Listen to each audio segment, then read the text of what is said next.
Good morning. Ito nga pala guys yung resulta nung last video ko na black australorp naglilimlim. So meron siya guys dito mga sisiw. Ayan. So ayan sinasabi ko guys na marunong maglimlim yung black australorp. Yung ibang mga sisiw nandun sa loob guys. Ayan.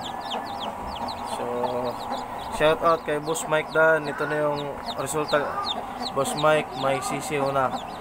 Yung black australorp ang naglimlim. No need na ng incubator guys.